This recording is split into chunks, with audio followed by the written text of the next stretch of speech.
اعوذ باللہ من الشیطان الرجیم بسم اللہ الرحمن الرحیم الیوم احل لکم الطیبات وطعام الذین اوتوا الکتاب حل لکم وطعامکم حل لہم والمحصنات من المؤمنات والمحصنات من الذین اوتوا الکتاب من قبلکم اذا آتیتموہن اجورہن محصنین غیر مصافحین ولا متخذی اخدان ومن یکفر بالایمان فقد حبط عملہ وہو فی الآخرۃ من الخاسرین صدق اللہ العظیم۔ الیوم احل لکم الطیبات، یہ وہی انداز ہے کہ الیوم اکملت لکم دینکم واتممت علیکم نعمتی ورضیت لکم الاسلام دینا۔ آج کے دن تمہارے لیے تمام پاکیزہ چیزاں حلال کر دی گئیں، یعنی اگر اس سے پہلے کوئی مختلف مذاہب میں، یہود کی شریعت میں حضرت یعقوب علیہ السلام کی بات پسند و ناپسند جو ذاتی تھی اس کی بنا پر کوئی رکاوٹیں ہو گئی تھیں، یا یہ کہ مشرکانہ جو اوہام تھے ان کی وجہ سے تمہارے ذہنوں میں کچھ الجھنیں تھیں، آج ان سب کو صاف کیا جا رہا ہے۔ الیوم احل لکم الطیبات، تمام صاف ستھری پاکیزہ چیزاں تمہارے لیے حلال ہیں۔ وطعام الذین اوتوا الکتاب حل لکم، اور ان لوگوں کا کھانا بھی کہ جنہیں کتاب دی گئی تھی تمہارے لیے حلال ہے۔ لیکن اس میں ظاہر ہونا چاہیے کہ ان کا کھانا کہ جو ظاہر بات ہے کہ اگر عیسائی سور کھا رہا ہوگا تو وہ ہمارے لیے حلال نہیں ہوگا، مطلب یہ کہ ان کا گوشت ذبح کیا ہوا اگر ہو حلال جانور کا تو وہ ہم کھا سکتے ہیں، جانور حلال ہو، اور نمبر دو کہ اسے ذبح کیا گیا ہو۔ وطعامکم حل لہم، اسی طرح تمہارا کھانا بھی ان کے لیے حلال ہے۔ والمحصنات من المؤمنات، اور تمہارے لیے شادی کرنا بھی حلال ہے ان سے بھی کہ جو خاندانی خواتین ہوں اہل ایمان میں سے۔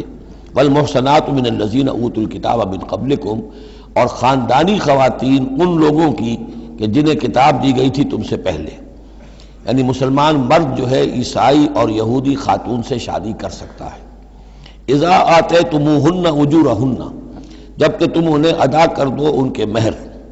محسنین، نیت یہ ہو کہ انہیں گھر میں بسانا ہے، مستقل ایک خاندان کا ادارہ وجود میں لانا ہے۔ غیر مصافحین، صرف شہوت رانی کے لیے نہیں، صرف مستی نکالنے کے لیے نہیں۔ ولا متخذی اخدان، اور نہ ہی کوئی چھپی دوستی یاریاں بنانے کے لیے، کھلم کھلا نکاح ہو، ایک مسلمان مرد کسی عیسائی عورت سے، کسی یہودی عورت سے نکاح کر سکتا ہے۔ اس کے ضمن میں آج کل بہت سے اشکالات ہیں لوگوں کو، تو اس کے ضمن میں وضاحت کیے دیتا ہوں کہ جہاں تک تو شریعت کا اصل حکم ہے وہ تو یہ ہے، اور چونکہ شریعت محمد رسول اللہ پر پوری ہو چکی ہے، اب اس میں کوئی تغیر و تبدل نہیں ہو سکتا، لہذا اس کو منسوخ ہم نہیں کر سکتے۔ یہ تو قانون جو ہے قائم رہے گا، اور یہ اس کا جواز جو ہے، یہ اس کا جو کچھ لوگوں کو اس کے خلاف جو مصلحتیں نظر آتی ہیں وہ اپنی جگہ پر صحیح ہیں، لیکن اس کے باوجود قانون کو بدلا نہیں جا سکتا۔ اگر ایک خالص اسلامی ریاست ہو تو کچھ عرصے کے لیے کسی ایسی اجازت کو موقوف کیا جا سکتا ہے، جیسے حضرت عمر رضی اللہ تعالیٰ عنہ نے ایک زمانے میں جب کہ قحط پڑا ہوا تھا تو قطع ید کی سزا جو ہے، چوری پر ہاتھ کاٹنے کی سزا کو موقوف کر دیا تھا۔ یہ حالات ایسے ہیں۔ اسی طرح سے عارضی طور پر کسی حکم میں، کسی ایگزیکٹو آرڈر کے ذریعے سے، اسلامی حکومت کے کسی عارضی حکم کے ذریعے سے کوئی پابندی لگ سکتی ہے۔ مثلا چونکہ صورتحال یہ ہے کہ مسلمان مردوں کو اجازت ہے عیسائی اور یہودی عورتوں سے شادی کی، مسلمان عورت کی شادی نہیں ہو سکتی کسی بھی عیسائی یا یہودی مرد سے۔ اب اس کی کیا علت ہے کہ عام طور پر سمجھا یہی جاتا ہے کہ مرد غالب ہوتا ہے، لہذا اس کا امکان ہے کہ وہ اپنی بیوی کو سیدھے راستے پر لے آئے گا، نہ یہ کہ اس کی بیوی اسے غلط راستے پر لے جائے گی۔ دوسرے یہ کہ اس زمانے میں اولاد ہوتی تھی مرد کی، تو گویا کہ ثابت تھا کہ جو اولاد ہوگی وہ ماں پر نہیں ہوگی، عیسائی نہیں ہوگی، یہودی نہیں ہوگی، بلکہ وہ مسلمان ہوگی۔ دوسرے اس وقت مسلمانوں کا غلبہ ہو گیا تھا، اور یہودی عیسائی جو تھے وہ ان کے گویا کہ تابع ہو چکے تھے۔ نفسیاتی اعتبار سے یہ دونوں صورتیں اس وقت بدل چکی ہیں۔ آج مسلمان مغلوب ہیں، یہودی عیسائی جو ہیں ان کا پلڑا بھاری ہے دنیا کی سیاست میں اور دنیا کے معاملات میں۔ ویسے بھی مرد جو ہیں وہ کمزور ہو چکے ہیں اور عورتوں کا غلبہ ہے۔ اس حوالے سے مناسب یہی ہے کہ یہ شادیاں نہ ہوں، لیکن حرام ان کو ہم نہیں کہہ سکتے۔ البتہ کوئی اگر اسلامی ریاست کہیں قائم ہو جائے تو پھر وہ وقتی طور پر جب تک کہ حالات میں کوئی اور تبدیلی نہ ہو جائے، مصلحتوں کے پیش نظر اس اجازت کو عارضی طور پر منسوخ کر سکتی ہے۔ وَمَن يَكْفُرْ بِالْإِيمَانِ فَقَدْ حَبِطَ عَمَلُهُ، تو جس شخص نے ایمان کے ساتھ کفر کیا اس کے تمام اعمال حبط ہو گئے۔ اب اس میں اشارہ اہل کتاب کی طرف بھی ہو سکتا ہے کہ پہلے وہ صاحب ایمان تھے، جب تک محمد الرسول اللہ تشریف نہیں لائے جو حضرت عیسیٰ کو مانتا تھا وہ مومن تھا، جو حضرت موسیٰ کو مانتا تھا مومن تھا، لیکن یہ کہ اب اگر وہ نہیں مان رہے تو گویا کہ وہ کفر کر رہے ہیں۔ اور دوسری یہ کہ کوئی شخص ایمان کا مدعی ہو کر ایسی حرکتیں کرے کہ جو کہ کافرانہ ہے تو اس کے تمام اعمال حبط ہو جائیں گے، وَهُوَ فِي الْآخِرَةِ مِنَ الْخَاسِرِينَ، اور آخرت میں وہ ہوگا بڑے خسارہ پانے والوں میں۔ یا ایھا الذین آمنوا اذا قمتم الی الصلاۃ، اہل ایمان جب تم کھڑے ہو ارادہ کرو قصد کرو نماز کا، فاغسلوا وجوہکم وایدیکم الی المرافق، تو دھو لیا کرو اپنے چہرے بھی اور اپنے دونوں ہاتھ بھی کہنیوں تک، وامسحوا برؤوسکم، اور اپنے سروں پر مسح کر لیا کرو، وارجلکم، اور دھو لیا کرو اپنے پاؤں کو بھی الی الکعبین، ٹخنوں تک۔ یہ ارجلکم اور ارجلکم دونوں قرأتیں ہمارے ہاں بھی ہیں، مستند قرأتوں میں ہیں۔ اہل تشیع جو ہے ویسے اس کو مستقل ارجلکم پڑھتے ہیں، اور ان کے نزدیک یہ مسح کے ساتھ ہے، وامسحوا برؤوسکم وارجلکم، مسح کر لیا کرو اپنے سروں پر بھی اور پیروں پر بھی۔ لیکن یہ کہ ہمارے اہل سنت کے نزدیک یہ ارجلکم ہے، اور اس میں چونکہ الی الکعبین کا آ گیا اضافہ، اگر صرف مسح ہوتا تو اس میں کوئی حد بیان کرنے کی ضرورت نہیں تھی، لہذا الی الکعبین کے اضافے سے وہ بالکل اس کے مساوی ہو گیا ہے الی المرافق، جیسے ہاتھوں کو دھونا ہے کہنیوں تک ایسے ہی پاؤں کو دھونا ہے ٹخنوں تک۔ وَإِن كُنتُمْ جُنُبًا فَاطَّهَّرُوا، اور اگر تم حالت جنابت میں ہو تو پھر تم اور زیادہ پاکی حاصل کرو، یعنی غسل کرو، پورے جسم کا غسل کرو۔ وَإِن كُنتُمْ مَرْضَىٰ أَوْ عَلَىٰ سَفَرٍ، اور اگر تم بیمار ہو یا سفر پر ہو، اور جاء أَحَدٌ مِّنكُم مِّنَ الْغَائِطِ، یا کوئی تم میں سے کسی نشیبی جگہ سے ہو کر آئے، عام طور پر قضاء حاجت کے لیے لوگ نشیبی جگہوں پر جاتے تھے، اور لامستم النساء، یا تم نے عورتوں سے مقاربت کی ہو، فلم تجدوا ماء، اور تم نہ پاؤ پانی، فتیمموا صعیدا طیبا، تو ارادہ کرو پاک مٹی کا، فامسحوا بوجوہکم وایدیکم منہ، تو اس سے اپنے چہروں اور ہاتھوں کو مل لو۔ ما یرید اللہ لیجعل علیکم من حرج، اللہ یہ نہیں چاہتا کہ تم پر کوئی تنگی کرے، پانی نہیں ہے تو مٹی سے، ولکن یرید لیطہرکم، لیکن یہ ضرور چاہتا ہے کہ وہ تمہیں پاک کرے، ولیتم نعمتہ علیکم، اور تم پر اپنی نعمت کا اتمام فرمائے، لعلکم تشکرون، تاکہ تم شکر کا حق ادا کر سکو۔ واذکروا نعمت اللہ علیکم ومیثاقہ الذی واثقکم بہ، اب دیکھیے ایک میثاق وہ تھا کہ جو بنی اسرائیل سے لیا گیا، اب یہ میثاق اہل ایمان سے ہو رہا ہے۔ یہ سورت شروع ہوئی ہے یا ایھا الذین آمنوا سے، اور یاد رکھنا اپنے اس میثاق کو، اپنی اس نعمت کو جو تم پر ہوئی ہے اللہ کی طرف سے، اور وہ میثاق جو اس نے تم سے باندھ لیا ہے، جس میں اس نے تمہیں باندھ لیا ہے، واثقکم بہ اذ قلتم سمعنا واطعنا، جب تم نے کہا سمعنا واطعنا۔ سورہ بقرہ کی آخری آیت کہاں ختم ہوئی تھی؟ سمعنا واطعنا، آخری سے پہلی غفرانک ربنا والیک المصیر۔ جو مسلمان بھی کہتا ہے سمعنا واطعنا، گویا کہ وہ ایک میثاق میں، ایک بہت گاہے معاہدے کے اندر اللہ کے ساتھ بندھ گیا، اب اسے اللہ کی شریعت کی پابندی کرنی ہے۔ واذکروا نعمت اللہ علیکم ومیثاقہ الذی واثقکم بہ اذ قلتم سمعنا واطعنا واتقوا اللہ، اللہ کا تقوی اختیار کرو، ان اللہ علیم بذات الصدور، یقیناً اللہ تعالیٰ جو سینوں کے اندر چیزیں پنہاں ہیں ان سے بھی واقف ہے۔ یا ایھا الذین آمنوا کونوا قوامین بالقسط، کونوا قوامین للہ شہداء بالقسط۔ اب وہ آیت نمبر 135 میں نے نوٹ کرائی تھی سورہ نساء کی، اور یہ آیت نمبر 8 ہے سورہ مائدہ کی، یہ ایک ہی مضمون، وہی نسبت زوجیت کو سمجھ لیجئے، صرف یہ کہ عکسی ترتیب ہے۔ وہاں تھا یا ایھا الذین آمنوا کونوا قوامین بالقسط شہداء للہ، یہاں ہے کونوا قوامین للہ شہداء بالقسط۔ ایک حقیقت تو میں نے اس وقت بیان کر دی تھی کہ گویا کہ معلوم ہوا کہ اللہ اور قسط مترادف ہے، اللہ کے لیے کھڑے ہو جاؤ، قسط کے لیے کھڑے ہو جاؤ، اللہ کے گواہ بن جاؤ، قسط کے گواہ بن جاؤ، تو گویا کہ اللہ اور قسط یہ مترادف ہے۔ دوسرا مفہوم جو کہ آج سامنے آ رہا ہے اس کو سمجھ لیجئے کہ کسی معاشرے میں عدل قائم کرنا، ایک تو یہ کہ عام انسان کی جو اس کی نفسیات ہے اس کی فطرت ہے، اس کا تقاضا بھی یہ ہے کہ انسان چاہتا ہے کہ انصاف ہو۔ آج پوری نوع انسانی انصاف کی تلاش میں گھوم رہی ہے۔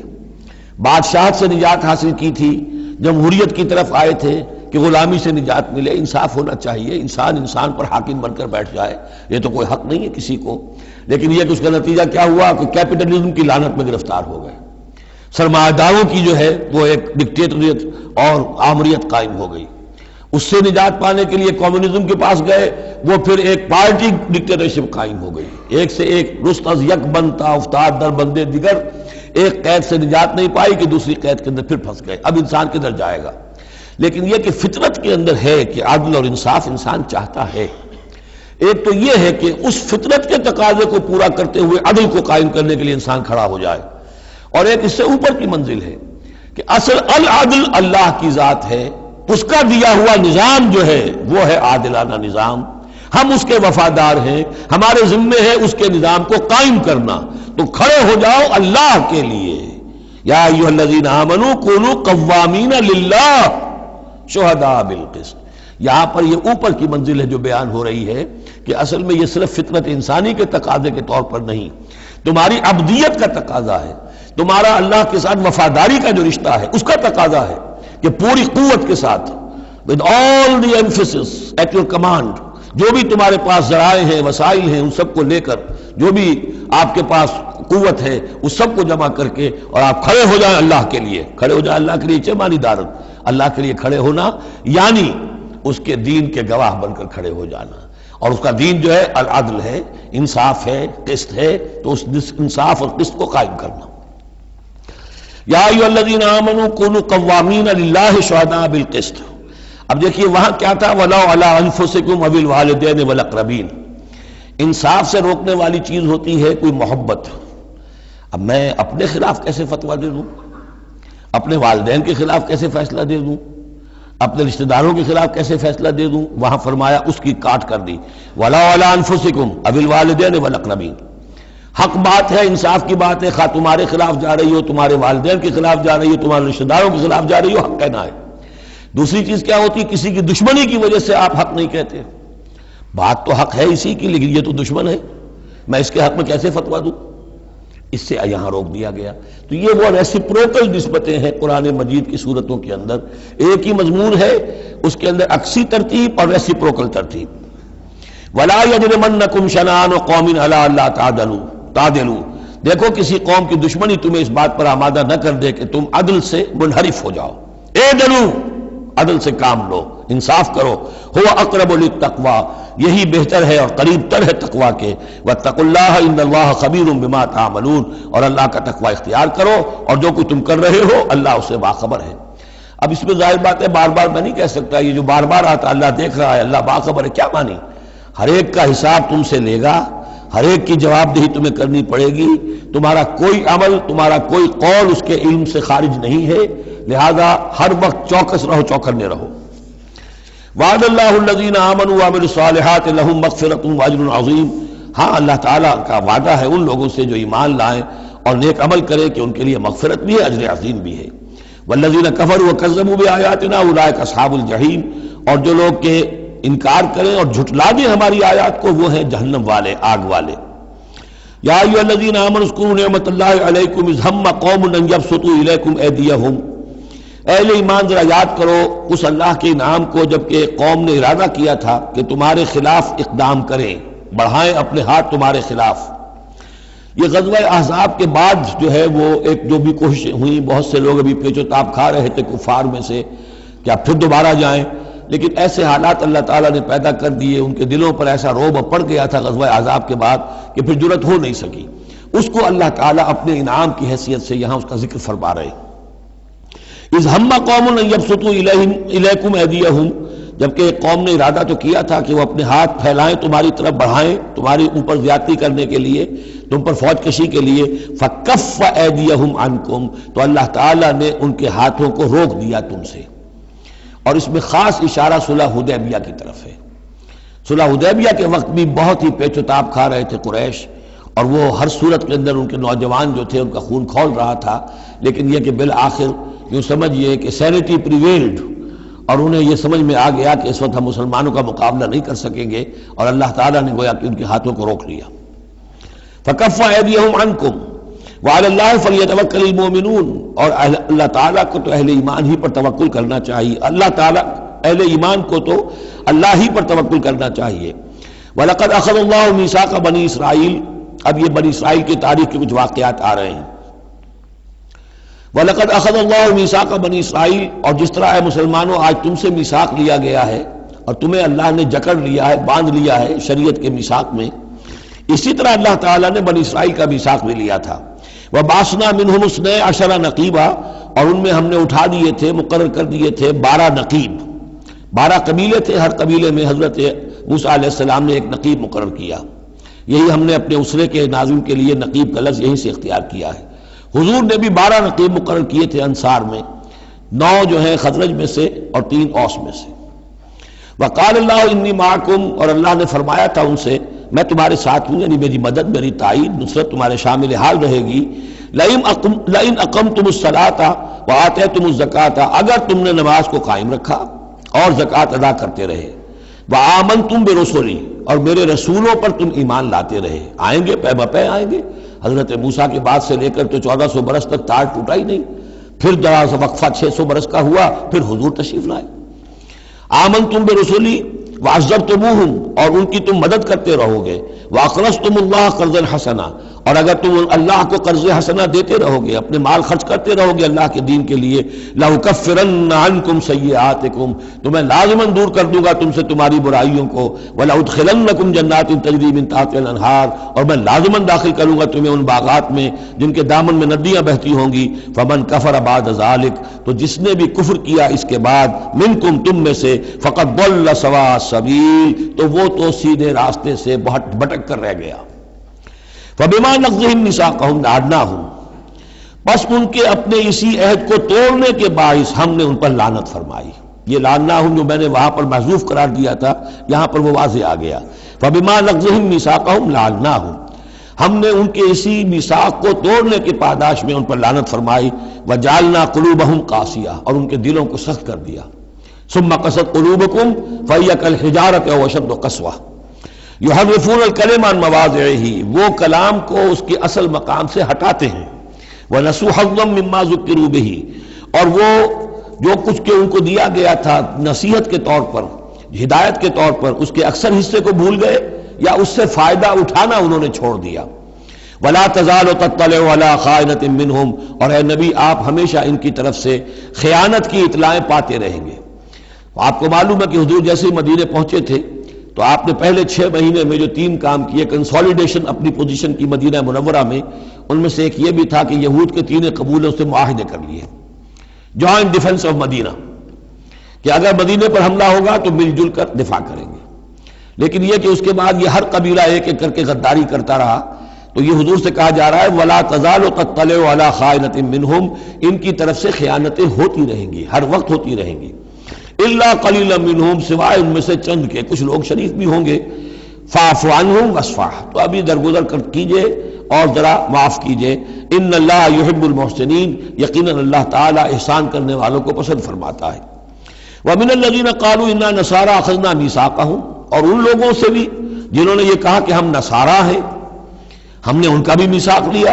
اخذنا میثاقهم فنسوا حظا مما ذکروا، تو وہ بھی بھول گئے بڑا حصہ اس کا جو نصیحت انہیں کی گئی تھی، یا بھول گئے اس نصیحت سے فائدہ اٹھانا۔ فَأَغْرَيْنَا بَيْنَهُمُ الْعَدَاوَةَ وَالْبَغْضَاءَ إِلَى يَوْمِ الْقِيَامَةِ، تو ہم نے ڈال دی ان کے مابین دشمنی اور بغض قیامت کے دن تک۔ عیسائیوں میں تو خاص طور پر ایک تو ہے عیسائی اور یہودیوں کے درمیان جو دشمنی رہی ہے، یہ جو ہمارا دور ہے اصل میں اس میں عارضی طور پر صورتحال تبدیل ہو گئی ہے، لیکن واقعہ یہ ہے کہ پورے 2000 برس تک، لگ بھگ 100 برس نکال دیجئے تو 1900 برس تک شدید دشمنی رہی ہے یہودیوں اور عیسائیوں کے درمیان، کیونکہ عیسائی سمجھتے تھے کہ جسے ہم خدا سمجھتے ہیں اس کے قاتل یہ ہیں، انہوں نے سولی چڑھایا ہے۔ یہودی سمجھتے تھے کہ کافر جو تھا، مرتد جو تھا، جادوگر تھا، ولد الحرام تھا، ولد الزنا تھا، اسے یہ خدا کا بیٹا بنائے پھرتے ہیں۔ اب یہ اس قدر یعنی کنٹراسٹ ہے اتنی ایک دوسرے کے خلاف کہ ان کے اندر کوئی پوائنٹ آف میٹنگ ہے ہی نہیں، شدید دشمنی رہی۔ اسی طریقے سے عیسائیوں کے اندر پھر جو فرقے بنے ہیں اور ان میں جو خانہ جنگی ہوئی ہے، پوری انسانی تاریخ اس کی مثال پیش کرنے سے قاصر ہے۔ ایک اتنی موٹی کتاب لکھی ایک صاحب نے، لندن میں ہے، بلڈ آن دی کراس، صلیب پر خون، وہ جو کتاب ہے وہ بتاتی ہے، میں حیران رہ گیا پڑھ کر، ہم لوگ نہیں واقف ہیں ان کی تمام چیزوں سے، یورپ میں جو کچھ ہوتا رہا ہے عیسائیوں کے فرقوں کے مابین، کیتھولکس اور پروٹیسٹنٹس کے درمیان، اس کی ہلکی سی جھلک اب بھی آئرلینڈ میں نظر آتی ہے۔ کسی طریقے سے ہمارے ہاں شیعہ سنی فساد کبھی نہیں ہوا عثمانی میں، کہیں محرم کے موقع پر ہو جاتا تھا، ان دنوں وہ سیاسی معاملات زیادہ ہو گئے ہیں، ورنہ فساد کی نوبت بہت کم آئی، بہت کم، لیکن خون ریزی، قتل اور غارت گری جو وہاں ہوئی ہے اس کی کوئی مثال نہیں دنیا میں۔ فَأَغْرَيْنَا بَيْنَهُمُ الْعَدَاوَةَ وَالْبَغْضَاءَ إِلَى يَوْمِ الْقِيَامَةِ، ہم نے ڈال دی ان کے مابین دشمنی اور بغض قیامت تک کے لیے۔ وَسَوْفَ يُنَبِّئُهُمُ اللَّهُ بِمَا كَانُوا يَصْنَعُونَ، اور پھر اللہ تعالیٰ جتلا دے گا انہیں قیامت کے دن جو کچھ وہ کرتے رہے تھے۔ یا اہل الکتاب قد جاءکم رسولنا، اب یہ وہی انداز ہے جو سورہ نساء کے آخر میں تھا، اے کتاب والو قد جاءکم رسولنا، آ گیا ہے تمہارے پاس ہمارا رسول صلی اللہ علیہ وسلم، یبین لکم کثیرا مما کنتم تخفون، جو ظاہر کر رہا ہے تم پر اکثر وہ چیزیں جو تم چھپا رہے تھے، من الکتاب، کتاب میں سے، ویعفو عن کثیر، ابھی بہت سی چیزوں سے تو درگزر بھی کر رہا ہے، تمہارے سارے بھانڈے نہیں پھوڑے اس نے۔ قد جاءکم من اللہ نور و کتاب مبین، آ چکا ہے تمہارے پاس اللہ کی طرف سے نور بھی اور روشن کتاب بھی۔ یہ مقام قرآن کا ایسا ہے کہ یہاں نور سے مراد احتمال میں حضور کی شخصیت بھی ہو سکتی ہے۔ وہاں میں نے کہا تھا انزلنا الیکم نورا مبینا، نازل کر دیا ہے تمہاری طرف ایک روشن نور، وہاں اس سے مراد قرآن بنتا ہے، اس لیے کہ حضور کے لیے لفظ انزلنا یہ صحیح نہیں، اس پر منطبق نہیں ہو سکتا بعثت کے لیے، لیکن یہاں جاءکم من اللہ نور و کتاب مبین، یہ بھی معنی ہو سکتے ہیں کہ نور بھی قرآن کو کہا گیا ہو، اور واو جو ہے یہ واو تفسیری ہو، آ گیا ہے تمہارے پاس نور یعنی کتاب مبین، یہ بھی معنی ہو سکتے ہیں، احتمال یہ بھی ہے، لیکن یہ کہ یہ احتمال بھی موجود ہے کہ یہاں نور سے مراد محمد الرسول اللہ صلی اللہ علیہ وسلم کی ذات مبارکہ ہو، اور اس سے مراد حضور کی روح ہے، روح پر نور ہے، اور اس اعتبار سے کہ حضور کی روح جو ہے اور آپ کی روحانیت آپ کے پورے وجود کے اوپر غالب تھی، چھائی ہوئی تھی، لہذا آپ کو مجسم نور بھی کہا جا سکتا ہے، یہ صرف یوں سمجھیے استعارے کا انداز ہے، اس میں کوئی حرج کی بات نہیں۔ قد جاءکم من اللہ نور و کتاب مبین یہدی بہ اللہ من اتبع رضوانہ سبل السلام، اس کے ذریعے سے اللہ تعالی رہنمائی فرماتا ہے ان کی جو اس کی رضا کے جویا ہیں، متلاشی ہیں، سلامتی کے راستوں کی ہدایت فرماتا ہے، وَيُخْرِجُهُم مِّنَ الظُّلُمَاتِ إِلَى النُّورِ، اور نکالتا ہے انہیں اندھیروں سے روشنی کی طرف بِإِذْنِهِ اپنے حکم سے، وَيَهْدِيهِمْ إِلَىٰ صِرَاطٍ مُّسْتَقِيمٍ، اور ان کی رہنمائی فرماتا ہے، ہدایت دیتا ہے انہیں سیدھے راستے کی طرف۔ قَدْ كَفَرَ الَّذِينَ قَالُوا إِنَّ اللَّهَ هُوَ الْمَسِيحُ ابْنُ مَرْيَمَ، یقیناً کفر کیا انہوں نے جنہوں نے کہا اللہ ہی مسیح ابن مریم ہے۔ دیکھیے حضرت عیسیٰ کے بارے میں یہ دو عقیدے رہے ہیں ان کے ہاں، ایک ہے گاڈ انکارنیٹ، اوتار کا عقیدہ جو ہندوؤں میں بھی ہے، رام چندر جی خدا کے اوتار، کرشن جی مہاراج خدا کے اوتار، یعنی خدا خود ہی انسانی شکل میں ظہور کر لیتا ہے۔ اسی طرح کا گاڈ انکارنیٹ کا کانسیپٹ عیسائیوں میں بھی رہا ہے، اور خاص طور پر جیکوبائٹس جو ان کا ایک فرقہ رہا ہے وہ سختی کے ساتھ اس پر قائل تھا کہ اصل میں اللہ ہی نے حضرت مسیح کی شکل میں دنیا میں ظہور فرمایا ہے۔ جیسے ہمارے ہاں بھی بعض جو ہیں غلو میں آ کر محبت اور عقیدت اور عظمت محمد الرسول اللہ صلی اللہ علیہ وسلم کی اس میں ایک حد سے تجاوز کرتے ہوئے کہہ دیتے ہیں کہ وہی جو مستوی عرش تھا خدا ہو کر اتر پڑا وہ مدینے میں مصطفیٰ ہو کر، یہ گویا کہ وہی اوتار کا عقیدہ ہے جو ہم نے دوسروں سے سیکھ لیا ہے۔ اسی طریقے کی بات یہ ہے ان کے ہاں لقد کفر الذین قالوا ان اللہ هو المسیح ابن مریم، ان لوگوں نے بھی کفر کیا جنہوں نے کہا کہ اللہ ہی ہے، مسیح ابن مریم جو ہے حقیقت میں اللہ ہی ہے جو اس شکل میں ظاہر ہوا ہے۔ قل فمن یملک من اللہ شیئا، تو ان سے پوچھئے کہ کون ہے جسے اختیار ہو اللہ کے مقابلے میں کچھ بھی، ان اراد ان یہلک المسیح ابن مریم، اگر وہ ہلاک کرنا چاہے مسیح ابن مریم کو، وامہ اور اس کی ماں کو بھی، مریم کو بھی، ومن فی الارض جمیعا، اور جو بھی زمین میں ہے ان سب کو ہلاک کرنا چاہے تو کون اس کا ہاتھ روک لے گا؟ وَلِلَّهِ مُلْكُ السَّمَاوَاتِ وَالْأَرْضِ وَمَا بَيْنَهُمَا، اور اللہ ہی کے لیے ہے بادشاہی آسمانوں کی اور زمین کی اور جو بھی کچھ ان دونوں کے مابین ہے۔ یخلق ما یشاء، وہ تخلیق فرماتا ہے جو چاہتا ہے، واللہ علی کل شیء قدیر، اللہ ہر چیز پر قادر ہے، جو چیز چاہتا ہے تخلیق فرماتا ہے۔ آدم کو تخلیق فرمایا، عیسیٰ کو تخلیق فرمایا، یحییٰ کو تخلیق فرمایا۔ اعجاز کے اور معجزہ ہونے کی مختلف شکلیں ہیں۔ وقالت الیہود والنصارى نحن ابناء اللہ واحباؤہ، اور یہ یہودی اور نصرانی کہتے ہیں ہم تو اللہ کے بیٹے ہیں، یعنی بیٹوں کے مانند لاڈلے، واحباؤہ اس کے بڑے چہیتے ہیں، پیارے ہیں۔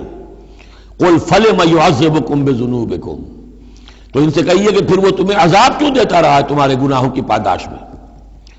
اللہ کی اولاد ہو، چہیتے ہو، نبوکدنضر کے ہاتھوں تمہیں پٹوایا، 6 لاکھ تمہارے قتل ہوئے، تمہارا ہیکل اول جو ہے وہ شہید ہوا، ایسیرینز کے ہاتھوں تمہاری سلطنت اسرائیل ختم ہوئی، پھر تمہیں یونانیوں نے رگڑا، پھر تمہیں جو ہے رومیوں نے جو ہے کس طریقے سے تمہیں ایذائیں پہنچائیں، اور تمہارا دوسرا جو ہیکل بنایا تھا وہ بھی گرا دیا۔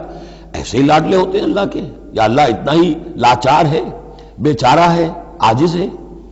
قل فلم يعذبكم بذنوبكم بل انتم بشر ممن خلق، نہیں، تم بھی انسان ہو جیسے کہ اور انسان اس نے بنائے ہیں۔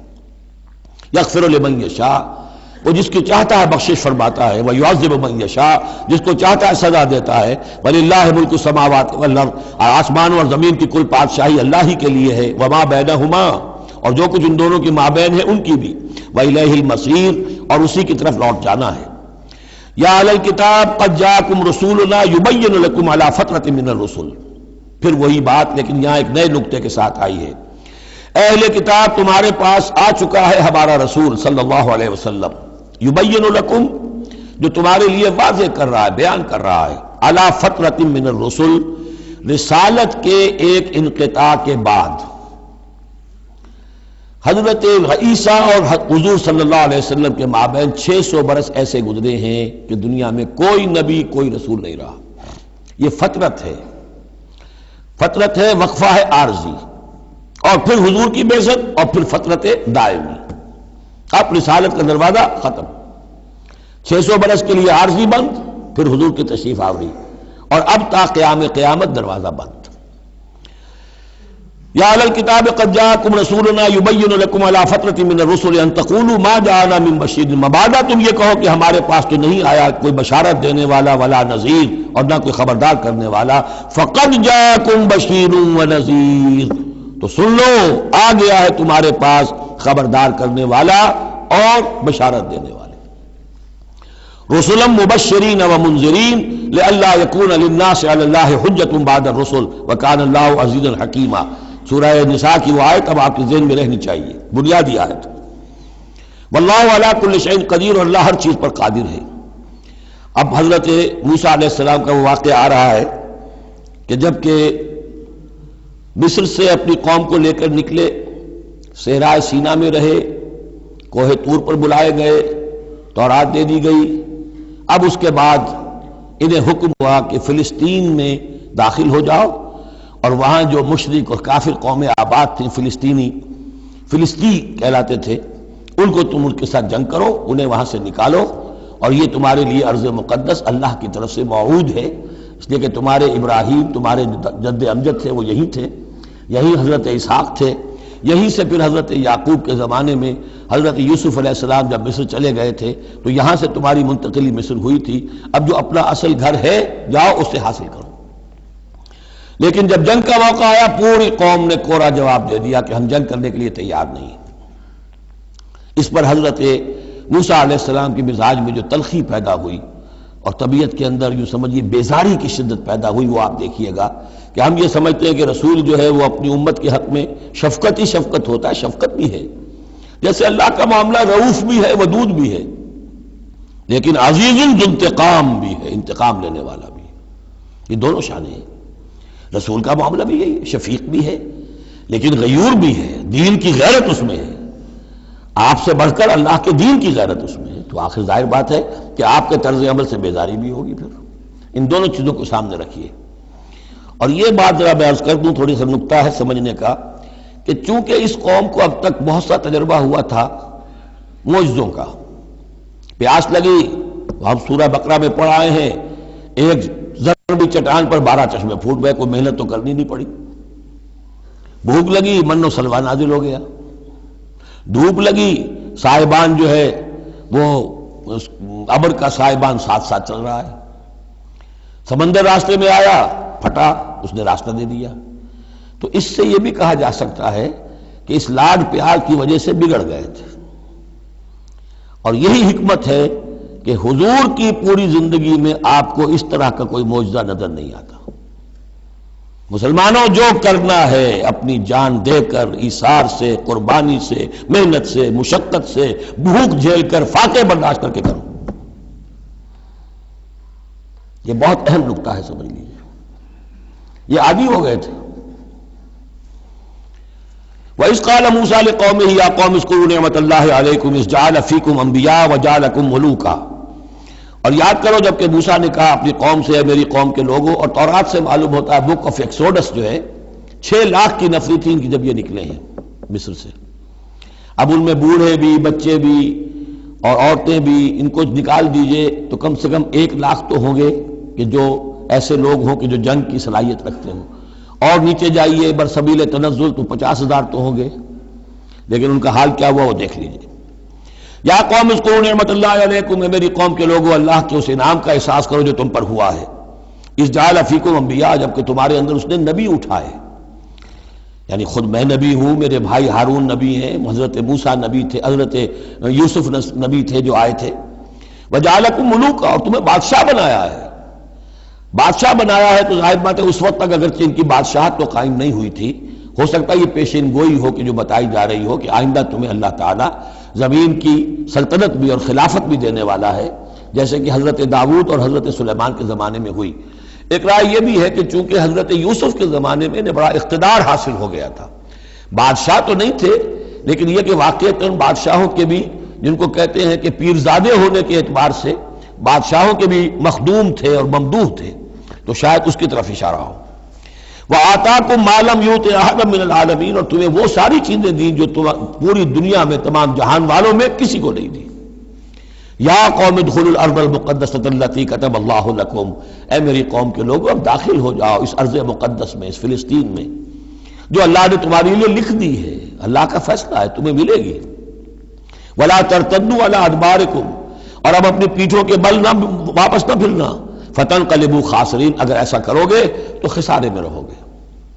قالوا یا موسیٰ ان فیہا قوما جبارین، انہوں نے کہا موسیٰ ہم فلسطین میں داخل ہو جائیں، اس میں تو بڑی جابر قوم ہے، بڑی طاقتور قوم ہے، قداور لوگ ہیں، لعین ہیں، جسیم ہیں۔ ان فیہا قوما جبارین وانا لن ندخلها حتی یخرجوا منها، ہم اس زمین میں داخل نہیں ہوں گے، اپنے قدم نہیں بڑھائیں گے جب تک کہ وہ وہاں سے نکل نہ جائیں۔ وَإِن يَخْرُجُوا مِنْهَا فَإِنَّا دَاخِلُونَ، وہ نکل جائیں پھر ہم داخل ہو جائیں گے۔ قَالَ رَجُلَانِ مِنَ الَّذِينَ يَخَافُونَ، کہا 2 اشخاص نے کہ جو خوف رکھتے تھے اللہ کا بھی، انعم اللہ علیہما، اللہ نے بھی ان پر انعام کیا تھا۔ یہ 2 شاگرد تھے جو قریبی صحابی یا حواری تھے حضرت موسیٰ کے۔ یوشع ابن نون تو وہ ہے کہ جو پھر ان کے بعد جانشین بھی ہوئے، اور گمان غالب یہی ہے کہ وہ نبی بھی تھے، اور دوسرے تھے کالب بن یفنہ۔ تو ان دونوں نے اپنے قوم کے لوگوں کو سمجھانا چاہا۔ قال رجلان من الذین یخافون انعم اللہ علیہما ادخلوا علیہم الباب، ہمت کرو دروازے میں ایک دفعہ گھسو تو صحیح۔ فاذا دخلتموہ فانکم غالبون، جب تم داخل ہو جاؤ گے تو غلبہ تمہیں مل جائے گا۔ وعلی اللہ فتوکلوا، اللہ پر توکل کرو، ان کنتم مؤمنین، اگر تم مومن ہو۔ قالوا یا موسیٰ انا لن ندخلها ابدا، انہوں نے کہا موسیٰ ہم تو کبھی بھی، یہ ترجمہ کبھی بھی اصل میں کیا گیا ہے اس مصحف میں بھی، لیکن یہ گرامر کے اندر عربی محاورے میں ابدا، ہرگز ہرگز، ہم ہرگز ہرگز داخل نہیں ہوں گے۔ یا موسیٰ لن ندخلها ابدا، ہم ہرگز داخل نہیں ہوں گے، ما داموا فیہا، جب تک کہ وہ اس میں موجود ہیں۔ فاذهب انت وربک، جاؤ تم اور تمہارا رب، اور یہ میری طرف سے اضافہ کر لیجئے، ساتھ اپنی لٹھیاں بھی لے جاؤ، یہ تمہارا عصا جو ہے اس نے بڑے بڑے کارنامے دکھائے ہیں، یہ بھی ساتھ لے جاؤ۔ فَذْهَبْ أَنْتَ وَرَبُّكَ فَقَاتِلَا، اور جا کے قتال کرو، إِنَّا هَاهُنَا قَاعِدُونَ، ہم تو یہاں بیٹھے ہیں، زمین جنبت نہ جنبت گم رہو محمد، ہم تو یہاں ٹکے ہوئے، ہم نہیں ہلیں گے۔ قال رب، اب دیکھیے بیزاری، وہی حضرت موسیٰ سورہ قصص میں آپ واقعہ پڑھیں گے کہ ایک قبطی جو تھا وہ مار رہا تھا ایک اسرائیلی کو، تو اس کی طرف سے پھر مدافعت کرتے ہوئے حضرت موسیٰ نے ایک مکہ رسید کیا اور اس قبطی کی جان نکال دی. فوقذہ موسیٰ فقضى علیہ. اس وقت اتنی محبت اپنی قوم سے، اور اب کیا حال ہے؟ قال رب انی لا املک الا نفسی واخی. انہوں نے عرض کیا پروردگار مجھے تو اختیار نہیں ہے سوائے اپنی جان کے اور اپنے بھائی ہارون کی جان کے. ففرق بیننا، باقی یہ پوری قوم انکار کر رہی ہے تو اب تفریق کر دے، علیحدہ کر دے، جدائی ڈال دے ہمارے مابین، وبین القوم الفاسقین، اور ان ناہنجار لوگوں کے درمیان. میں اب ان کے ساتھ رہنا نہیں چاہتا. آج کی اصطلاح میں ہم کہہ سکتے ہیں میرا استعفیٰ قبول فرما لے، کہ میں اب ان کے ساتھ نہیں رہنا چاہتا. ان کی ناہنجاری، جو کچھ انہوں نے دیکھا ہے، میرے ہاتھوں سے جو معجزے دیکھے ہیں، میرے اور ان کے درمیان اب تفرقہ پیدا کر دے. اللہ نے یہ درخواست قبول نہیں کی، لیکن یہ کہ تذکرہ بھی نہیں کیا. قال فإنها محرمة عليهم 40 سنة. نہیں، ہم جو سزا انہیں دے رہے ہیں وہ یہ ہے کہ اب یہ ارض مقدس، اگر یہ بزدلی نہ دکھاتے ابھی ہم انہیں دے دیتے. اب انہوں نے بزدلی دکھائی ہے تو اب یہ ان پر حرام رہے گی 40 برس تک. یتیہون فی الارض، اسی صحرا میں، اسی صحرائے سینا میں، سینائی پیننسولا، یہ بھٹکتے پھریں گے. فلا تأس علی القوم الکافرین، قوم الفاسقین. تو اب آپ اس فاسق لوگوں کے بارے میں اب آپ افسوس نہ کریں، اپنے دل کے اندر رنج نہ لیں اب جو کچھ ان پر بیتے گی. لیکن بہرحال آپ ان کی طرف رسول بنا کر بھیجے گئے ہیں، جب تک زندگی ہے آپ کو ان کے ساتھ رہنا ہے. یہاں ذرا یاد کر لیجئے کہ جو حضرت موسیٰ نے کہا انی لا املک الا نفسی واخی، حضور سے کیا کہا گیا تھا سورہ نساء میں؟ فقاتل فی سبیل اللہ لا تکلف الا نفسک وحرض المؤمنین. اے نبی آپ اللہ کی راہ میں قتال کیجئے، آپ پر ذمہ داری نہیں ہے سوائے اس کے کہ آپ کی اپنی جان ہے، اور آپ اہل ایمان کی جتنی تحریض، ترغیب، تشویق، جتنے ان کے ایمان کے جذبات کو اپیل کرنا ممکن ہے کیجئے بس. وَاتْلُ عَلَيْهِمْ نَبَأَ ابْنَيْ آدَمَ بِالْحَقِّ. اب یہ معاملہ ہو رہا ہے قتل ناحق کے سلسلے میں، ملک میں فساد مچانے کے سلسلے میں، چوری ڈاکے کے سلسلے میں، کیا ان کی اہمیت ہے، کیا اس کے پھر سزائیں ہیں. وَاتْلُ عَلَيْهِمْ نَبَأَ ابْنَيْ آدَمَ بِالْحَقِّ. اور اے نبی ان کو پڑھ کر سنائیے آدم کے 2 بیٹوں کی کہانی یا قصہ حق کے ساتھ. اِذْ قَرَّبَا قُرْبَانًا، جبکہ ان دونوں نے قربانی پیش کی. ایک حابیل قابیل، اور ایک ان میں سے گنریے کا کام کرتے تھے، بھیڑیں بکریاں چراتے تھے، ایک کاشتکار تھے. تو دونوں نے کچھ اپنی جنس لے کر آئے اور دوسرے جو ہیں وہ کچھ اپنے کوئی جانور لے کر آئے، اللہ کے لیے نذر کے طور پر پیش کیا. فَتُقُبِّلَ مِنْ أَحَدِهِمَا وَلَمْ يُتَقَبَّلْ مِنَ الْآخَرِ. تو ان میں سے ایک کی بھی جو قربانی تھی قبول کر لی گئی اور دوسری کی قبول نہیں کی گئی. یہ کیسے معلوم ہوا؟ یہ میں بتا چکا ہوں آپ کو کہ اس وقت کا معاملہ یہ تھا کہ قربانی کی قبولیت کی علامت یہ ہوتی تھی کہ آسمان سے ایک شعلہ سا نیچے اترتا تھا اور وہ اس کو بھسم کر دیتا تھا، گویا کہ اللہ نے قبول فرما لی. قال لاقتلنک، اب جس کی یہ قبول نہیں ہوئی تھی اس نے کہا اپنے بھائی سے جس کی قبول ہو گئی تھی، حسد کی آگ میں جل کر میں تمہیں قتل کر دوں گا. قال انما يتقبل اللہ من المتقین. انہوں نے کہا بھائی جان اس میں میرا کیا قصور ہے، یہ تو اللہ تعالیٰ کا قاعدہ ہے، قانون ہے، وہ صرف متقیوں ہی سے قبول کرتا ہے. لئن بسطت الی یدک لتقتلنی، اگر آپ اپنا ہاتھ بڑھائیں گے مجھ پر، چلائیں گے مجھے قتل کرنے کے لیے، ما انا بباسط یدی الیک لیقتلک، تو بھی میں اپنا ہاتھ نہیں چلاؤں گا، نہیں بڑھاؤں گا کہ آپ کو قتل کروں، یعنی یہ ایک طرفہ قتل ہوگا آپ کا. انی اخاف اللہ رب العالمین، مجھے تو اللہ کا خوف ہے جو تمام جہانوں کا پروردگار ہے. انی ارید ان تبوء باسمی و اسمک، اور پھر میں چاہتا ہوں کہ اگر آپ مجھے قتل کر ہی دیں، اس انتہا تک پہنچ ہی جائیں، تو آپ اپنے گناہ کا بھی بوجھ اپنے سر لیں، میرے گناہ کا بھی بوجھ لیں. جو ناحق مقتول ہے اس کے تو گویا کہ تمام گناہ اس قاتل نے اپنے سر پر لے لیے، تو میرے تو گھاٹے کا سودا نہیں ہے. What do I stand to lose؟ آخر میری کوئی خطائیں ہیں، میری کوئی غلطیاں ہیں، کوئی گناہ میں نے کیے ہوں گے، اگر آپ ناحق مجھے قتل کریں گے تو میرے ان تمام گناہوں کا وبال آپ کے سر آ جائے گا، تو میرے تو کوئی نقصان والی بات نہیں. انی ارید ان تبوء باسمی و اسمک فتکون من اصحاب النار، اور یہ ہوگی سخت ترین سزا میری طرف سے آپ کو کہ پھر آپ ہو جائیں گے جہنمی. وذالک جزاء الظالمین، اور یہی بدلہ ہے ظالموں کا. فتوات لہ نفسہ قتل اخیہ، اب اس کے نفس نے آمادہ کر ہی لیا اسے اپنے بھائی کے قتل پر. یعنی ان الفاظ میں بٹوین دی لائنز یوں سمجھیے کہ ہے اس کے اندر بھی وہ تو رہتا ہے نا حق اور باطل کی ایک کشاکش، اور نیکی اور بدی کا غلبہ، قتل کروں یا نہ کروں. آخر بھائی کی باتیں بھی آئی ہیں، وہ دل نشین ہے، لیکن یہ کہ نفس جو ہے اس وقت اس کے اندر جو بھی شیطنت گھسی ہوئی تھی، اس نفس نے اسے آمادہ کر ہی لیا اپنے بھائی کو قتل کرنے پر. فقتلہ، تو اس نے انہیں قتل کر دیا. فاصبح من الخاسرین، ہو گیا تباہ ہو جانے والوں میں. فبعث اللہ غرابا یبحث فی الارض، یہ پہلا خون ہے جو نسل آدم میں ہوا ہے. تو اللہ تعالیٰ نے کوے کو بھیجا، وہ زمین کو کرید رہا تھا. اب اسے قابل کو یہ سمجھ میں نہیں آ رہا تھا کہ میں کیا کروں، ابھی لاش جو ہے بھائی کی اس کو کیسے ڈسپوز آف کروں. تو اللہ تعالیٰ نے ایک کوے کو بھیج دیا. وہ زمین میں جیسے آپ کو معلوم ہے چونچے مارتا ہے، اس میں سے کچھ دانے نکالتا ہے. وہ دیکھا یبحث فی الارض لیریہ، تاکہ اللہ اسے دکھا دے کیف یواری سوءۃ اخی، کہ اپنے بھائی کی لاش کو کیسے چھپائے. قال یا ویلتى عجزت ان اکون مثل هذا الغراب، اس نے کہا ہائے میری شامت، میرے اندر اس کوے جیسی بھی عقل نہ تھی، نہ ہوا میں اس کوے جیسا بھی کہ مجھے یہ بات خود سوچ جاتی. فواری سوءۃ اخی، اور میں اپنے بھائی کی لاش کو چھپا دیتا. فاصبح من النادمین من اجل ذلک، اس چیز پر اس کے اندر بڑی شدید ندامت پیدا ہو گئی.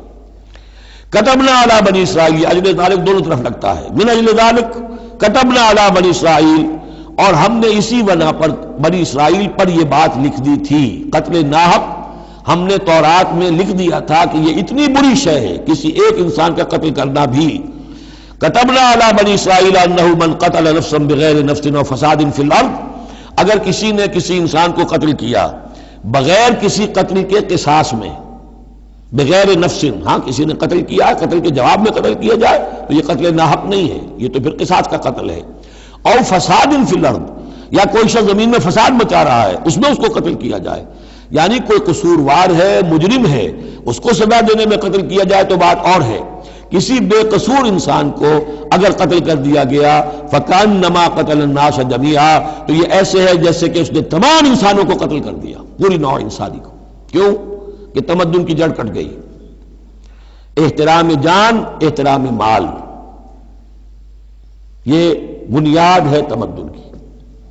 ومن احیاہا، اور جس نے ایک انسان کی جان بچا لی فکانما احیا الناس جميعا، تو گویا کہ اس نے پوری نوع انسانی کو بچا لیا. وَلَقَدْ جَاءَتْهُمْ رُسُلُنَا بِالْبَيِّنَاتِ، ان کے پاس ہمارے رسول آئے تھے واضح نشانیاں اور تعلیمات لے کر. ثُمَّ إِنَّ كَثِيرًا مِّنْهُمْ بَعْدَ ذَلِكَ فِي الْأَرْضِ لَمُسْرِفُونَ، لیکن اس کے بعد بھی ان میں سے بہت سے لوگ ہیں کہ جو زمین میں اسراف اور فساد اور دسترازی کرتے پھر رہے ہیں. انما جزاء الذین یحاربون اللہ ورسولہ، اب یہ وہ آ رہی ہے محاربے کی آیت ہے. اگر اسلامی ریاست ہے اور اس میں کوئی گروہ ہے جو فتنہ و فساد مچا رہا ہے، کوئی دہشت گردی کر رہا ہے، خون ریزی کر رہا ہے، قتل و غارت کر رہا ہے، راہزنی کر رہا ہے، ڈاکے ڈال رہا ہے، گینگ ریپ ہو رہے ہیں، تو ان کی سزا کیا ہے؟ انما جزاء الذین یحاربون اللہ ورسولہ، لیکن یہ اسلامی ریاست کی ہے جس میں اسلامی قانون نافذ ہوں. اصل میں سزائیں بھی جو ہیں وہ اسی معاشرے میں جس میں کہ باقی سارا اسلام کا نظام بھی قائم ہو، ورنہ نظام یہ ہو جھوٹی گواہیاں دینے والے موجود ہوں، ایمان فروش موجود ہوں، ججوں کو خریدا جا سکتا ہو اور اس میں یہ سخت قوانین بنا دیے جائیں، تو پھر اس سے جو نتائج نکل رہے ہیں وہ بجائے یہ کہ شریعت کو کوئی نیک نامی ملے، شریعت بدنام ہوتی ہے الٹی. تو پورا نظام جیسا کہ میں نے کہا تھا کہ لا جو ہے قانون وہ سسٹم کو سبسرو کرتا ہے. سسٹم صحیح ہو اب وہ قانون صحیح جو ہے اسے سپورٹ کرے گا اور اسے برقرار رکھے گا، اس کی حفاظت کا ذمہ دار ہوگا. انما جزاء الذین یحاربون اللہ ورسولہ، یقیناً بدلہ ان لوگوں کا کہ جو محاربہ کرتے ہیں، چیلنج کرتے ہیں اللہ کو اور اس کے رسول کو، یعنی اسلامی ریاست کو. ویسعون فی الارض فسادا، اور زمین میں وہ فساد مچاتے پھرتے ہیں. ان یقتلوا، کہ انہیں قتل کیا جائے، بلکہ یقتلوا نہیں ہے یقتلوا، ان کے ٹکڑے کیے جائیں، تقتیل، یقتلوا تقتیلا. اور یسلبوا، یا انہیں سولی چاہا جائے. اور تقطع ایدیہم وارجلہم من خلاف، یا ان کے ہاتھ اور پاؤں مخالف سمتوں سے کاٹا جائے، ایک ہاتھ کاٹ دیا جائے، ایک پاؤں کاٹ دیا جائے. اور ینفوا من الارض، یا انہیں ملک بدر کر دیا جائے. ذالک لہم خزی فی الدنیا، یہ تو ہے ان کے لیے دنیا کی زندگی میں رسوائی. وَلَهُمْ فِي الْآخِرَةِ عَذَابٌ عَظِيمٌ، اور آخرت میں ان کے لیے مزید بہت بڑا عذاب ہے. إِلَّا الَّذِينَ تَابُوا مِن قَبْلِ أَن تَقْدِرُوا عَلَيْهِمْ، سوائے اس کے کہ جو لوگ توبہ کر لیں اس سے پہلے کہ تم ان پر قابو پاؤ. ایک تو یہ ہے کہ توبہ کر لی ہے، ابھی وہ ڈاکو پکڑے نہیں گئے، پکڑے جانے سے پہلے توبہ کر رہے ہیں، اس میں رعایت کی گنجائش ہے، لیکن جب پکڑے گئے اب توبہ کا دروازہ بند ہو گیا۔ الا الذین تابوا من قبل ان تقدروا علیہم، سوائے ان کے کہ جو توبہ کر لیں اس سے پہلے کہ تم ان کے اوپر قابو پاؤ، فاعلموا ان اللہ غفور الرحیم، تو ان کے ساتھ نرمی کی جا سکتی ہے، تو جان لو کہ اللہ تعالیٰ غفور اور رحیم ہے۔ یہی معاملہ کیا تھا حضرت علی رضی اللہ تعالیٰ عنہ نے خوارج کے ساتھ، کہ اگر تم اپنے غلط عقیدے پر قائم رہو میں تمہیں کچھ نہیں کہوں گا، لیکن تم اگر خون ریزی کرو گے، قتل و غارت کرو گے، تو پھر ظاہر بات ہے کہ میں تمہارے ساتھ رعایت نہیں کر سکتا، محض عقیدے کی حد تک میں تمہیں کچھ نہیں کہوں گا۔ یا ایھا الذین آمنوا اتقوا اللہ وابتغوا الیہ الوسیلۃ وجاہدوا فی سبیل اللہ لعلکم تفلحون، اہل ایمان اللہ کا تقوی اختیار کرو اور اس کی جناب میں اس کا قرب تلاش کرو۔ اس لفظ نے بھی کافی لوگوں کو پریشان کیا ہے۔ وسیلے کا لفظ اردو میں آتا ہے تو ذریعے کے معنی میں آتا ہے، وسیلہ ذریعہ، کسی تک پہنچنے کا ذریعہ، سفارش کے لیے کسی کو وسیلہ بنا لیا، کسی کو ذریعہ بنا لیا۔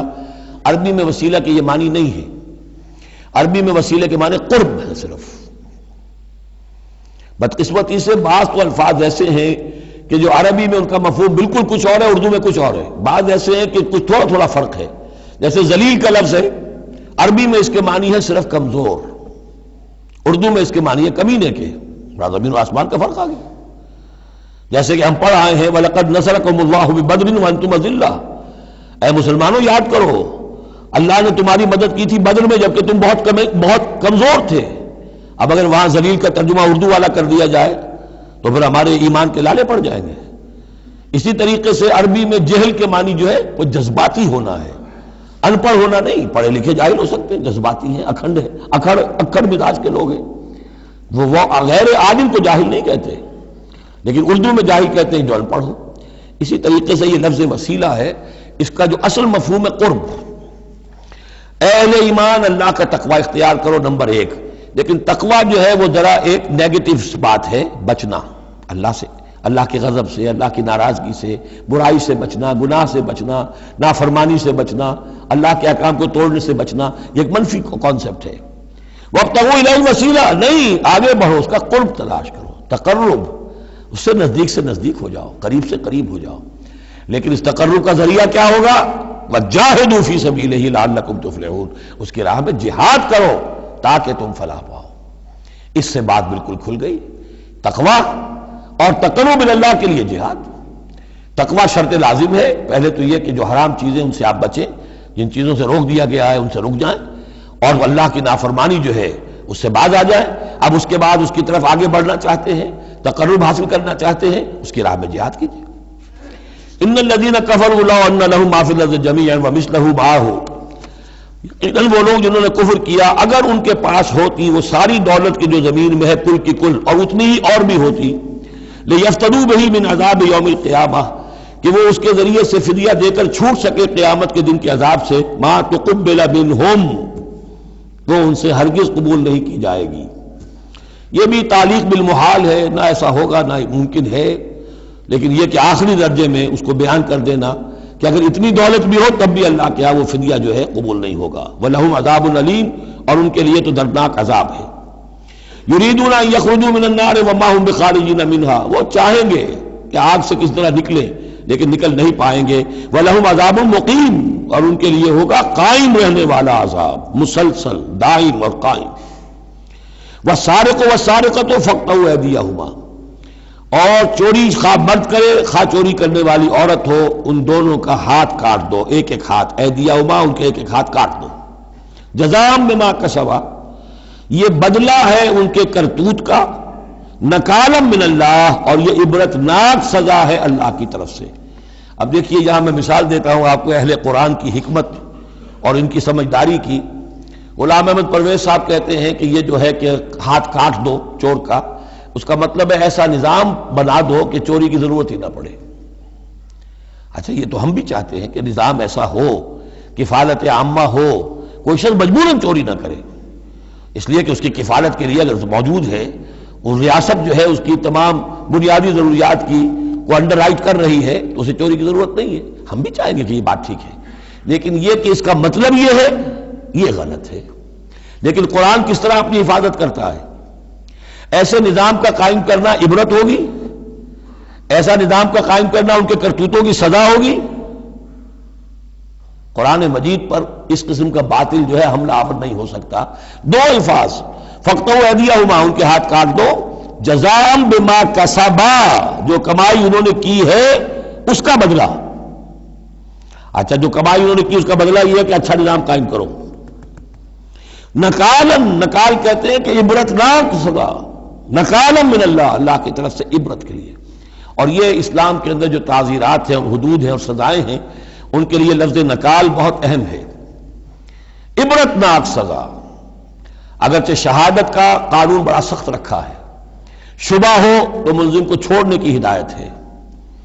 جو آج بھی دنیا کے اندر جو اصول ہیں کہ جو بھی ڈاؤٹ ہے اس کا فائدہ جو ہے، شک کا فائدہ وہ ملزم یا ملزم کو جائے گا، لیکن یہ ساری کے باوجود اگر ثابت ہو گیا ہے، اب سزا وہ دو کہ ایک کو سزا ملے اور لاکھوں کی آنکھیں کھل جائیں، تاکہ آئندہ سے پھر یہ جرم کرنے کی ہمت کسی میں نہ ہو۔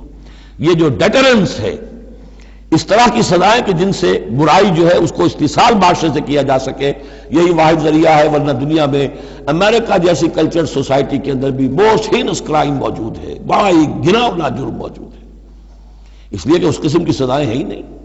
لوگ جرم کرتے ہیں، جیل میں رہے، عیش کیا، کچھ دیر کے بعد پھر آئے، پھر جرم کیا، پھر چلے گئے، باہر جا کے کیا کریں گے، وہاں تو سرکاری مہمان ہیں۔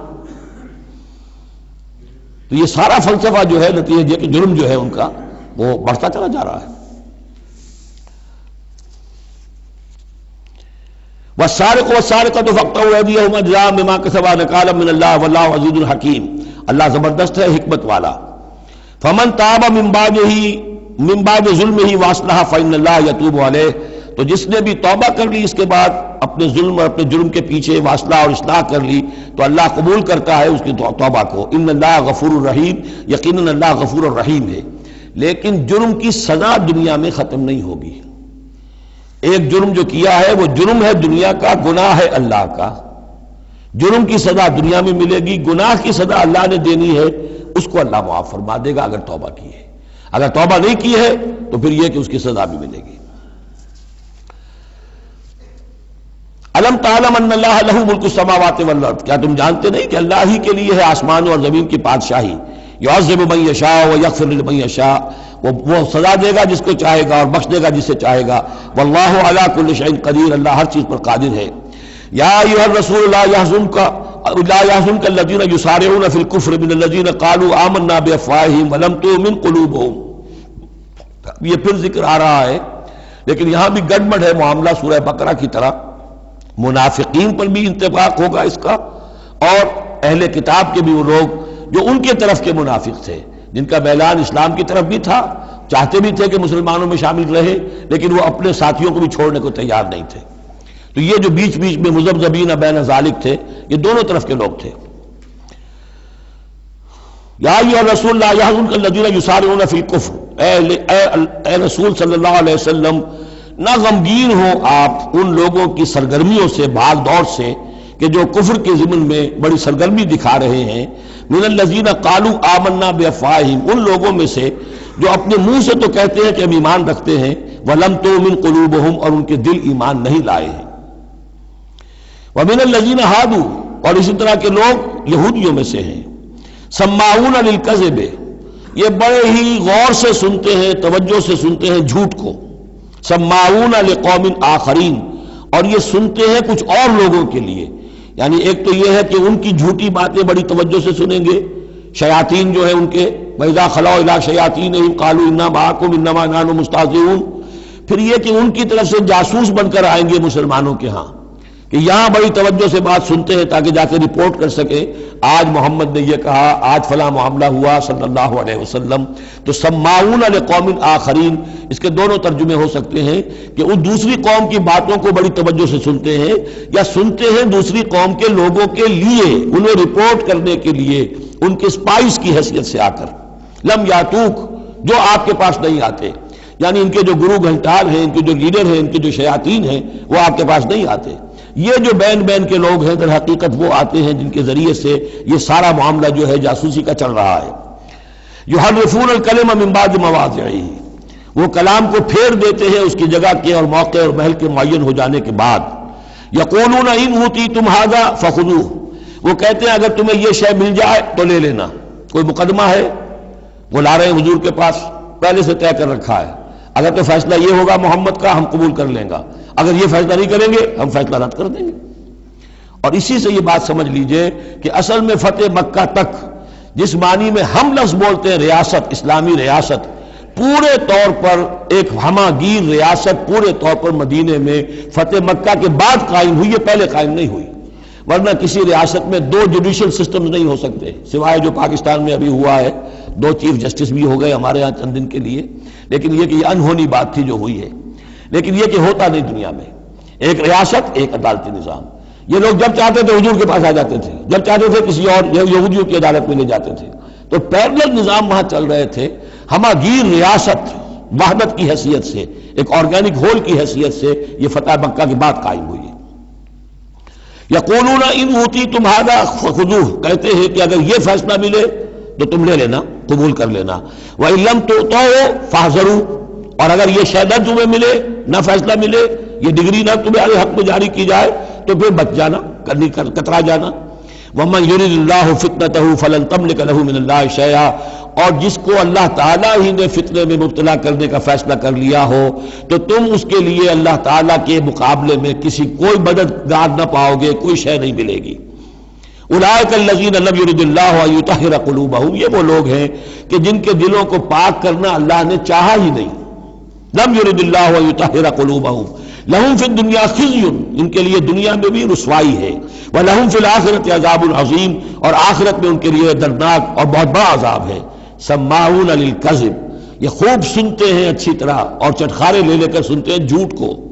اکالون للسحت، خوب کھانے والے ہیں پیٹ بھر بھر کر حرام کے. فإن جاؤوک، پھر اگر یہ آپ کے پاس آئیں، فحکم بینہم، آپ چاہیں تو ان کا مقدمہ لیں اور فیصلہ کریں. او اعرض عنہم، آپ چاہیں تو ان کا مقدمہ لینے سے انکار کر دیجیے، کیونکہ نیتیں ان کی نیک نہیں ہیں. وہ آپ کا فیصلہ لینے نہیں آئے، طے کیے بیٹھے ہوئے پہلے سے کہ اگر فیصلہ یہ ہوگا تو قبول کر لیں گے ورنہ ہم لوٹ کے آ جائیں گے. تو ایسے لوگوں پر اپنا وقت ضائع کرنا جو ہے اس کو کوئی ضرورت نہیں ہے. لیکن یہ کہ اندیشہ یہ ہو سکتا تھا کہ یہ جا کے پروپیگنڈا کریں گے، دیکھو ہم تو گئے تھے محمد کے پاس مقدمہ لے کر، یہ کیسے نبی ہے رسول ہے، یہ مقدمے کا فیصلہ کرنے کو تیار نہیں. تو یہ جو اندیشہ ہو سکتا تھا اس کی پھر آگے اللہ تعالیٰ کی طرف سے حضور کو اطمینان دلایا جا رہا کہ آپ پرواہ نہ کریں اس اندیشے کی. فَإِن جَاءُوكَ فَاحْكُم بَيْنَهُمْ أَوْ أَعْرِضْ عَنْهُمْ، اگر وہ آئیں آپ کے پاس اپنا مقدمہ لے کر تو چاہے تو آپ فیصلہ کریں اور چاہے اعراض کریں. وَإِن تُعْرِضْ عَنْهُمْ، اگر آپ ان سے اعراض کریں گے، ان کا مقدمہ جو ہے فیصلہ کرنے سے انکار کر دیں گے، فَلَن يَضُرُّوكَ شَيْئًا، وہ آپ کو کوئی ضرر نہیں پہنچا سکیں گے. ان کے مخالفانہ پروپیگنڈے سے قطعاً کوئی آپ کو ہراساں ہونے کی ضرورت نہیں ہے. وَإِنْ حَكَمْتَ، اور اگر آپ فیصلہ کریں، فَحْكُم بَيْنَهُمْ بِالْقِسْطِ، تو بہرحال آپ کو فیصلہ کرنا ہے عدل اور قسط کے ساتھ، انصاف کے ساتھ. ان اللہ یحب المقسطین، یقیناً اللہ تعالیٰ جو ہے وہ انصاف کرنے والوں کو پسند کرتا ہے، ان سے محبت کرتا ہے. وَكَيْفَ يُحَكِّمُونَكَ، اور اے نبی یہ کیسے آپ کو حکم بناتے ہیں، یہود کی طرف اشارہ ہے. وَعِندَهُمُ التَّوْرَاۃ، ان کے پاس تورات موجود ہے، نیت ہو تو اسی کے فیصلے کو لے کر چلیں. فِيهَا حُكْمُ اللَّهِ، اس میں اللہ کا حکم موجود ہے. ثُمَّ يَتَوَلَّوْنَ مِن بَعْدِ ذَلِكَ، پھر بھی وہ اس کے بعد بھی اس سے روگردانی کرتے ہیں. وَمَا أُولَٰئِكَ بِالْمُؤْمِنِينَ، اور حقیقت میں یہ لوگ مومن نہیں ہیں، ایمان سے خالی ہیں، ایمان سے تہی دست ہیں، ان کا اصل روگ یہ ہے. بارک اللہ لی ولکم فی القرآن العظیم ونفعنی وإیاکم بالآیات والذکر الحکیم.